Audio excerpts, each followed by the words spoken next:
3월 7일 토요일 가정예배 함께 하시는 여러분을 축복합니다. 목자 되신 하나님께서 여러분이 언제 어디서 무슨 일을 하든지 은혜 베풀어 주시기를 소원합니다. 찬송가 570장 함께 부르겠습니다.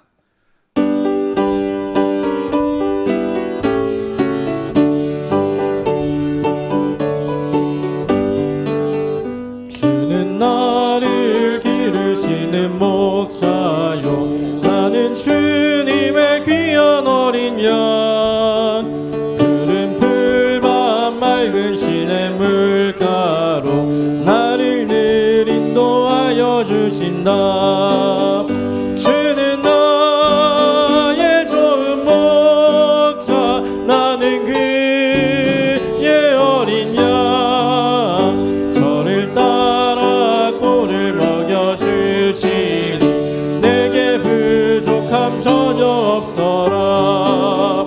예쁜 새들 노래하는 아침과 노을 비키는 고운 황혼에 사랑하는 나의 목자 음성이 나를 언제나 불러주신다. 주는 나의 좋은 목자, 나는 그의 어린 양. 저를 따라 꼴을 먹여주시니 내게 부족함 전혀 없어라. 못된 짐승 나를 해치 못하고 거친 비바람 상치 못하리. 나의 주님 강한 손을 펼치사 나를 주야로 지켜주신다. 주는 나의 좋은 목자, 나는 그의 어린 양. 저를 따라 꼴을 먹여주시니 내게 부족함 전혀 없어라.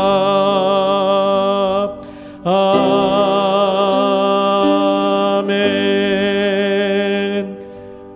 오늘 우리에게 주시는 하나님의 말씀은 시편 23편 1절입니다. 우리가 잘 알고 있는 이 말씀, 여러분이 성경을 펴놓고 있다면 함께 한 목소리로 읽겠습니다. 여호와는 나의 목자시니 내게 부족함이 없으리로다. 하나님을 아는 지식이 믿음과 삶의 모습을 결정합니다. 가정 예배 시간에 하나님께서 어떤 분이신지를 여러분에게 말씀드리고 있습니다. 하나님은 어떤 분이십니까? 오늘 본문에 이렇게 기록합니다. 여호와는 나의 목자시니 내게 부족함이 없으리로다. 여호와는 나의 목자시니, 여호와 로이, 하나님은 목자이십니다. 택한 백성들, 예수님을 믿는 당신의 자녀들을 보호하시고 인도하시는 목자이십니다. 그럼 목자이신 하나님께서 우리를 어떻게 보호하시고 인도하십니까? 오늘은 목자 되신 하나님께서 우리를 어떻게 인도하시는지 구약 성경에 보게 되면은 이스라엘 백성들을 하나님께서 애굽에서 건져내신 후 광야 생활에서 어떻게 인도하셨는지를 통해 말씀을 드리겠습니다. 광야에서 이스라엘 백성들을 어떻게 인도하셨는지를 다 말씀드릴 수는 없고 중요한 두 가지만 말씀을 드립니다. 먼저 구약성경 신명기 32장 10절에서 12절까지 이렇게 기록을 합니다. 여호와께서 그를 황무지에서 짐승이 부르짖는 광야에서 만나시고 호위하시며 보호하시며 자기의 눈동자같이 지키셨도다. 마치 독수리가 자기의 보금자리를 어지럽게 하며 자기의 새끼 위에 너풀거리며 그의 날개를 펴서 새끼를 받으며 그의 날개 위에 그것을 엎는 것 같이 여호와께서 홀로 그를 인도하셨고 그와 함께한 다른 신이 없었도다. 목자 되신 하나님은 우리를 황무지와 같은 곳에서 짐승이 부르짖는 광야에서 만나주시고 호위하시며 보호하시고 자기 눈동자같이 지켜주십니다. 그런데 어떻게 인도하시는지 그 다음에 이렇게 말씀합니다. 마치 독수리가 자기의 보금자리를 어지럽게 하며 자기의 새끼 위에 너풀거리며 그의 날개를 펴서 새끼를 받으며 그것을 엎는 것 같이 인도하셨다. 독수리는 높은 절벽이나 큰 나무 위에 보금자리를 만듭니다. 나뭇가지로 모양을 만들고 털이나 부드러운 것들을 깔아 둥지를 만듭니다. 거기에 알을 까서 새끼를 기릅니다. 새끼들은 안전한 장소에서 어미가 물어다 주는 것을 먹으면서 편안하게 지내게 됩니다. 그러나 새끼 독수리가 자라서 날아야 할 때가 되면 어미 독수리는 안락한 보금자리를 어지럽게 합니다. 새끼들을 밖으로 밀어냅니다. 새끼들은 날개를 펄럭거리며 날아보려고 애를 쓰지만 힘이 없기 때문에 아래로 떨어집니다. 땅에 부딪히려 할 때에 어미 독수리가 쏜살같이 내려와 등에 태우고 다시 올라갑니다. 그리고는 다시 떨어뜨립니다. 이렇게 반복하다 보면 새끼 독수리는 하늘을 날게 되고 폭풍 속에서도 창공을 할 수 있는 세중의 왕자가 되는 것입니다. 하나님께서는 이스라엘 백성들을 광야길로 인도하셔서 훈련시키셨습니다. 독수리가 새끼를 훈련시키듯이 강한 훈련을 시키셨습니다. 가나안 땅으로 가는 지름길이 있음에도 홍해 광야길로 돌아 인도하셨습니다. 홍해를 건너는 기쁨이 있는가 하면 마라의 쓴물을 마시게 했습니다. 목마름의 시험, 굶주림의 시험, 전쟁의 시험, 인간관계의 시험, 40년 동안 수많은 시험을 당하게 하셨습니다. 시간이 흐를수록 더 강한 시험을 받게 하셨습니다. 그 결과 어떻게 되었습니까?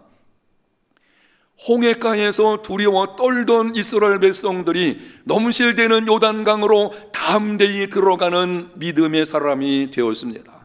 전쟁을 만나면 뒤로 후퇴할 수밖에 없는 오합지졸 같았던 자들이 가나안 7 족속을 정복할 수 있는 강한 군대가 되었습니다. 작은 시험에도 불평하고 원망하던 자들이 큰 시험이 다가와도 흔들리지 않는 강한 믿음의 사람이 되었습니다. 사랑하는 성도 여러분, 하나님은 당신의 자녀들이 온실 속의 화초같이 유약한 가운데 있기를 원치 않으십니다. 세상을 이기는 강한 백성이 되기를 원하십니다. 세상이 감당하지 못하는 믿음의 사람이 되기를 원하십니다. 세상 속에서 세상을 변화시키는 사람이 되기를 원하십니다. 이를 위하여 때로 우리의 안락한 보금자리를 흔드십니다. 죽겠다고 비명을 질러도 계속 흔드십니다. 언제까지 흔드십니까? 세상을 이기는 정금 같은 믿음의 사람이 되기까지. 하나님은 나의 목자가 되셔서 이렇게 인도하십니다. 때로 사망의 음침한 골짜기로 인도하실지라도 이 모든 것을 기억하고 찬송하는 믿음의 삶이 되시기를 바랍니다. 그 다음 출애굽기 23장 29절과 30절에 이렇게 기록을 합니다. 그러나 그 땅이 황폐하게 되므로 들짐승이 번성하여 너희를 해할까 하여 1년 안에는 그들을 내 앞에서 쫓아내지 아니하고 내가 번성하여 그 땅을 기업으로 얻을 때까지 내가 그들을 내 앞에서 조금씩 쫓아내리라. 그 땅은 가나안 땅을 말씀하는 것입니다. 이 말씀은 하나님께서 앞서가셔서 가나안 7 족속들을 쫓아내실 것을 약속하시면서 덧붙여 주시는 것입니다. 1년 안에는 그들을 네 앞에서 완전히 쫓아내지 아니하고 조금씩 쫓아내리라. 왜 그렇게 하시는 것입니까? 그 땅이 황폐하게 되므로 들짐승이 번성하여 너희를 해할까 하여. 이스라엘 백성들은 유목민들입니다.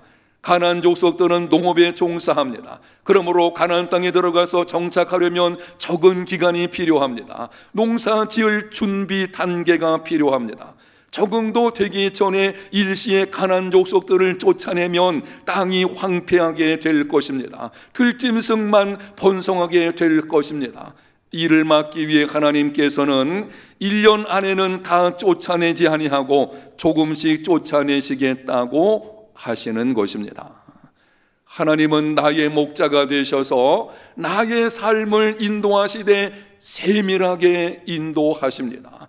어느 것이 나에게 가장 좋은 것인지, 어떻게 하는 것이 내 인생에 가장 유익한 것인지, 어느 때에 일을 이루시는 것이 좋은지 다 아시고 세밀하게 인도하십니다. 우리가 생각하기에는 일시에 쫓아내고 땅을 차지하면 좋을 것 같지만 하나님의 생각은 우리와 다릅니다. 하나님의 생각은 언제나 우리 생각보다 높습니다. 이사야서 55장 8절과 9절. 이는 내 생각이 너희 생각과 다르며 내 길은 너희 길과 다름이니라. 여호와의 말씀이니라. 이는 하늘이 땅보다 높음같이 내 길은 너희 길보다 높으며 내 생각은 너희 생각보다 높음이니라. 그러므로 우리는 하나님의 인도하심이 언제나 최선임을 인정해야 합니다. 성경은 하나님의 백성들을 양으로 표현합니다. 양들은 세 가지 정도 특징이 있습니다. 첫 번째, 양은 방향 감각이 없는 동물입니다. 다른 동물들은 자기 집을 쉽게 찾아오지만 양은 그렇지 못합니다. 두 번째, 양은 무력한 존재입니다. 모든 동물들은 어느 정도 자기를 지킬 수 있는 자구책이나 보호책을 가지고 있습니다. 그러나 양은 그렇지 못합니다. 세 번째, 양은 깨끗해 보이지만 쉽게 더러움을 탑니다. 우리들이 그렇습니다. 우리는 다 양 같아서 어떤 것이 옳은 것인지 어디로 가야 하는지 다 아는 것처럼 행하지만 실상은 한 치 앞도 알지 못합니다. 그러나 하나님은 나의 목자가 되셔서 나의 이름을 아십니다. 나의 과거와 현재와 미래의 모든 것을 아십니다. 내게 최선이 무엇인지도 알고 계십니다. 그러므로 때로 이해되지 않아도 하나님께서 하시는 일은 항상 유익한 것임을 믿어야 합니다. 사랑하는 성도 여러분, 여러분 앞에 놓여있는 문제들이 일시에 혹은 단기간에 해결되지 않더라도 조급하거나 불평하지 마십시오. 우리는 한순간에 해결되기 원합니다. 기도의 응답이 즉시 없으면 불안해하고 낙심합니다. 그러나 하나님은 조금씩 풀리게 하십니다. 물론 한순간에 해결해 주시는 경우도 있습니다. 그러나 대부분의 경우에 점차적으로 시간을 두고 해결해 주십니다. 이유가 무엇입니까? 그렇게 하는 것이 우리에게 가장 유익되기 때문입니다. 우리는 다 이해할 수 없어도 하나님께서 목자가 되셔서 우리를 인도하시는 것이 언제나 최선이라는 것을 알고 그 믿음으로 행하는 삶이 되어야 합니다. 하나님은 나의 목자이십니다. 내가 나를 아는 것보다 하나님은 나를 더 잘 아십니다. 나의 필요를 정확하게 하시고 최선의 길로 인도하십니다. 때로 곁길로 나갈 때에는 지팡이로 쳐서 바른 길로 나아가게 하십니다. 하나님이 나의 목자이심을 알고 범사의 하나님을 신뢰하십시오. 범사의 하나님의 인도하심을 따라 살아가십시오. 목자 되신 하나님을 경험하는 여러분 모두의 삶이 다 되시기를 예수님 이름으로 축복합니다. 하나님 아버지 감사합니다. 우리의 목자가 되셔서 우리의 삶을 인도해 주심을 감사합니다. 우리는 때로 알 수 없기 때문에 원망하기도 하고 불평하기도 하지만 언제나 하나님이 인도하시면 최선인 줄로 믿사오니 우리에게 믿음을 더하여 주셔서 목자 되시는 하나님을 경험하는 삶이 되게 하여 주시옵소서. 예수님 이름으로 기도합니다. 아멘.